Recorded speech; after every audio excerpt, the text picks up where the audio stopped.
Hello students, welcome Shriram education centre class 12 और math exercise chapter 7। और इससे पहले आइडेंटिटीज मेंशन कर लेते। इंटीग्रल्स क्या होगा? जो डिफरेंशिएशन होगा उसका जस्ट जो अपोजिट होगा, रिवर्स होगा, वो हमारा इंटीग्रेशन होते हैं, इसलिए इसको एंटी डेरिवेट भी बोला जाता है। ठीक है, देखो फर्स्ट आइडेंटिटी आपके पास integration of x of n dx that is equal to x की power n plus 1 upon n plus 1 होता है। जैसे आप इंटीग्रेशन ऑफ x की पावर 2 into dx करते हैं तो कितना हो जाएगा? x की पावर 2 प्लस 1 अपॉन 2 प्लस 1 हो जाएगा, तो x की पावर 3 अपॉन 3 हो जाएगा। एक कांस्टेंट टर्म जोड़ देते हैं जब आप इंटीग्रेशन करते हैं प्लस, तो ये आपके पास ऐसे आ जाएगा। ऐसे ही अगर आपके पास इंटीग्रेशन आप अगर x का करें x into dx, तो ये आपके पास देखो x की पावर 1 होता है तो उसको x की power 1 plus 1 upon 1 plus 1 mention करते हैं, तो x की पावर 2 अपॉन 2 हो जाएगी। कांस्टेंट टर्म इसमें ऐड किया जाता है, मतलब इंटीग्रेशन का रोल होता है। सेकंड आपके पास इंटीग्रेशन ऑफ a की पावर x into dx, तो ये a की पावर x प्लस c होता है। इसमें ध्यान रखेंगे, देखो यहाँ पर जब e की पावर x का इंटीग्रेशन आप करने जा रहे हैं तो e की पावर x into dx, इसका तो e की पावर x ही हो जाएगा। इंटीग्रेशन के रूल के according constant term c add कर देते हैं। e की पावर x के अलावा देखो e की पावर x का इंटीग्रेशन तो e की पावर x ही होगा। e की पावर x के अलावा कोई भी टर्म होगी, सपोज e की पावर 2x है तो 2 यहाँ पर आ जाएगा, 2 into e की पावर 2x हो जाएगा। अगर 3x है तो 3 into e की पावर 3x हो जाएगा। तो एक नंबर यहाँ पहले भी आ जाता है, ऐसे ध्यान रखेंगे इसको। उसका रीजन अभी मैं क्लियर करता जाऊंगा जैसे जैसे क्वेश्चन क्लियर होते जाएंगे, क्योंकि सारे क्वेश्चंस में सारे एक ही मेथड से करने वाला हूँ, तो आपको अपने आप क्लियर हो जाएगा कि इसका रीजन क्या है। e की पावर x का फिलहाल ऐसे ध्यान रखेंगे आप, ऐसे माइनस है तो यहाँ पे माइनस भी आ जाता है। अगर e की पावर माइनस एक्स का इंटीग्रेशन करें तो माइनस e की power minus x plus c होगा। क्लियर हुआ? ठीक है। नेक्स्ट आपके पास integration of sin x into dx करते हैं तो it is equal to minus cos x के होते हैं, कांस्टेंट टर्म ऐड की जाती है। cos x into dx है तो ये sin x plus c होगा। देखो जब हम डिफरेंशिएशन करते थे तो sin x का cos x होता था, लेकिन इंटीग्रेशन उसका अपोजिट है, मैंने बताया, इसलिए इसको एंटी डेरिवेट भी बोला जाता है। तो sin x का integration minus cos x, constant term add करेंगे। cos x का डिफरेंशिएशन sin x होता था नेगेटिव का, लेकिन यहाँ इंटीग्रेशन प्लस का sin x हो जाएगा। tan x का होगा log mod of sec x plus c, या दूसरा होता है minus log cos x plus c। कुछ क्वेश्चन प्रूव करने वाले होते हैं तो कंडीशन के अकॉर्डिंग हम ऐड करेंगे। cot x into dx का integration log mod of sin x plus c होगा। Integration of sec x into dx है तो log mod sec x plus tan x plus c हो जाएगा। आपके पास cosec x into dx है तो log mod of cosec x minus cot x plus c होता है। इसके बाद में नेक्स्ट आइडेंटिटीज, नेक्स्ट में आपके पास अगर हम यहाँ पर integration of sec square x into dx करते हैं तो this will be equal to tan x plus c होता है। अगर cosec square x into dx करते हैं तो this is equal to minus cot x plus c।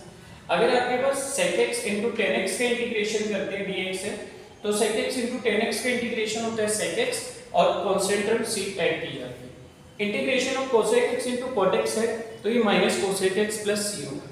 इसके बाद इंटीग्रेशन ऑफ ये एक्सरसाइज सेकंड वाली आइडेंटिटीज है जो यूज होती है और यहां से क्वेश्चन मोस्टली बहुत बार आते हैं आपके। तो dx upon root 1 minus x square sin inverse x plus c होगा। Integration of minus 1 upon root 1 minus x square into dx है तो this will be equal to cos inverse x plus c।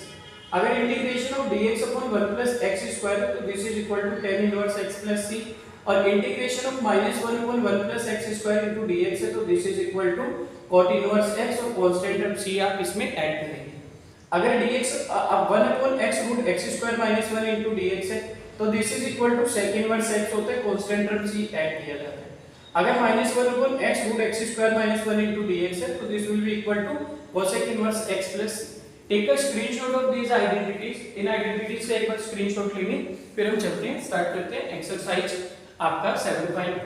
ठीक है, तो देखो identities इस chapter का base है, बहुत सारी आइडेंटिटीज है। आइडेंटिटीज आपकी क्लियर है तो कहीं से कहीं तक आपका कंफ्यूजन नहीं आएगा किसी भी क्वेश्चन से। कुछ आइडेंटिटीज आप जनरेट भी कर लेते हैं और साथ साथ में मेथड बताता जाऊंगा कि आइडेंटिटीज कैसे जनरेट होगी इसकी। ठीक है, चलो चलते हैं, स्टार्ट करते हैं। आपका क्वेश्चन नंबर 1 7.1 एक्सरसाइज है आपकी 7.1। क्वेश्चन नंबर फर्स्ट, इसमें गिवन है फाइंड एंटी डेरिवेट्स। आपको एंटी डेरिवेट्स कैलकुलेट करना है। Find anti derivatives from question number 1 to 5। 1 से 5 तक इनके anti derivatives we have to calculate and the first question is sin 2x।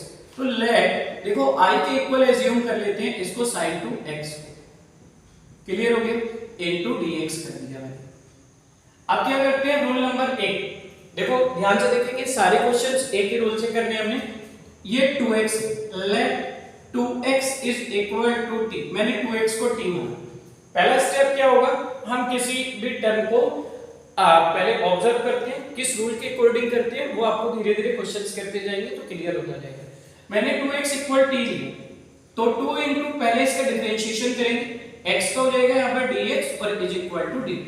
मैं यहाँ से dx की वैल्यू निकालता हूँ, dx इज इक्वल टू देखो 1/2, ये 2 उधर जाएगा इनटू dt होगी, देन dx की वैल्यू आ गई। देयरफॉर यहाँ पर कितना हो जाएगा, देखो ये तो sin 2x into dx, sin 2x into dx, then तो देखो is equal to sin value of 2x is t here, 2x को t तो एज्यूम किया था आपने, तो 2x को मैंने t पुट कर दिया, sin value of dx we have to calculate 1/2 dt, मैंने पुट कर दिया 1/2 dt।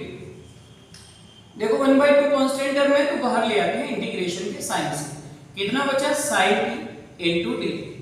अभी तो मैंने बताया था आइडेंटिटीज में sin t का इंटीग्रेशन कितना होता है, माइनस का cos t, तो यहाँ पर 1/2 है, माइनस साइन को यहाँ लगा देते हैं cos t, और रूल के अकॉर्डिंग इंटीग्रेशन में कांस्टेंट टर्म ऐड किया जाता है c, तो माइनस 1/2 cos और t की वैल्यू कितनी थी 2x, तो cos 2x plus c, that is your answer. I hope it is clear, अच्छे से क्लियर हुआ होगा। Take a screenshot of it, screenshot ले लीजिए। I explaining it again, but फिर से एक्सप्लेन करता हूं। देखो एंटी डेरिवेटिव्स निकालना था, एंटी डेरिवेटिव्स का मतलब होता है जो हमारा डिफरेंशिएशन होता है जस्ट उसका अपोजिट, इससे मतलब इंटीग्रेशन ही करना है। sin 2x है, हम सबसे पहले इस टर्म को 2x इक्वल t लेते हैं, तो 2 into dx is equal to dt होता है, देन dx इक्वल टू यहां से 1/2 into dt हो गया, तो sin 2x into dx था जिसका इंटीग्रेशन आपको एंटी डेरिवेटिव्स निकालना था, तो sin 2x को आपने t एज्यूम किया और dx की वैल्यू कितनी है 1/2 dt। देखो 1/2 कांस्टेंट टर्म है, ब्रैकेट से बाहर ले आया, यहाँ पे sin t बचा और यहाँ पे dt बचा। sin t का इंटीग्रेशन कितना होता है, आइडेंटिटी मैंने स्टार्टिंग में मेंशन करी, माइनस का cos t होता है, उस माइनस को मैंने यहाँ पे क्योंकि मल्टीप्लाई का साइन है तो पहले ले आया, 1/2 माइनस का हो गया इनटू cos t हो गया, कांस्टेंट टर्म ऐड कर दिया, माइनस 1/2 cos t की वैल्यू आपने 2x पुट कर दी plus c, that is our answer. Very simple, I hope it is clear. छोटा सा भी कोई डाउट्स है, कंफ्यूजन है कहीं पर भी किसी भी आइडेंटिटीज में, you can direct comment, I will explain it with more and more examples. Take a screenshot of it. चलते हैं question number 2।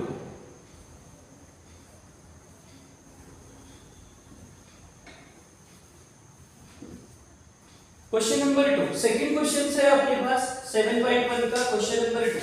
Our question number 2 is cos 3x। आपको इंटीग्रेशन किसका निकालना है, cos 3x का। Let i is equal to cos 3x into dx। Clear हो गया। First question में क्या किया था, 3x को t एज्यूम किया था, तो let this is the question number second of exercise 7.1। Let 3x is equal to t, 3x को आपने t एज्यूम किया, 3 into x को क्या लेंगे dx इज इक्वल टू कितना dt, फिर मैंने क्या किया dx की वैल्यू निकाली, कितनी हो जाएगी बताओ 1/3 dt हो जाएगी। क्लियर हो गया, ठीक है, इतना आ गया। तो देयरफॉर आप क्या करेंगे, integration of cos 3x into dx is equal to कितना हो जाएगा, इंटीग्रेशन cos, ये 3x को कितना एज्यूम किया आपने t, तो 3x की जगह पर रिप्लेस कर देता हूं मैं इसको t से, cos t, और value of dx is here 1/3 dt, तो put here 1/3 dt। Clear, then क्या करते हैं, 1/3 constant term, take out of integration sign, 1/3 को इंटीग्रेशन साइन से बाहर किया आपने, left hand cos t into dt, तो right hand cos t into dt। 1/3 value of cos t का इंटीग्रेशन कितना होता है, sin t होता है, तो sin t कर दिया आपने और रूल के according plus c constant term add कर दिया। Then 1/3 sin value of t is here 3x, sin 3x plus c, that is your answer. I hope it is clear, ये अच्छे से क्लियर हुआ होगा। Take a screenshot of it, इसका screenshot ले लीजिए। चलते हैं question number 3। Question number 3 is this e of 2x, e की पावर 2x है आपका,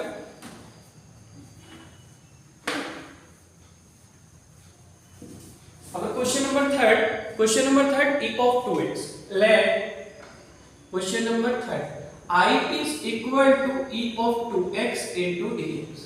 ठीक है, क्या करते हैं, late 2x is equal to t, 2 into dx is equal to dt होते हैं यहाँ पर, then dx is equal to 1/2 dt हो गया, then क्लियर हो गया। Therefore I is equal to कितना हो जाएगा, e of 2x into dx, जो क्वेश्चन था वो मेंशन किया मैंने, इंटीग्रेशन ऑफ e 2x की वैल्यू कितनी है आपकी t, तो e की पावर t और dx कितना आया 1/2 dt, तो यहाँ 1/2 dt मेंशन किया। 1/2 कांस्टेंट टर्म में इंटीग्रेशन साइन से बाहर लेके e की power t into dt, clear हो गया।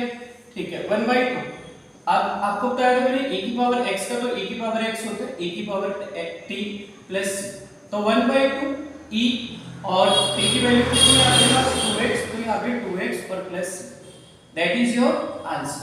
तो यही हमारा आंसर आ गया, क्लियर हुआ।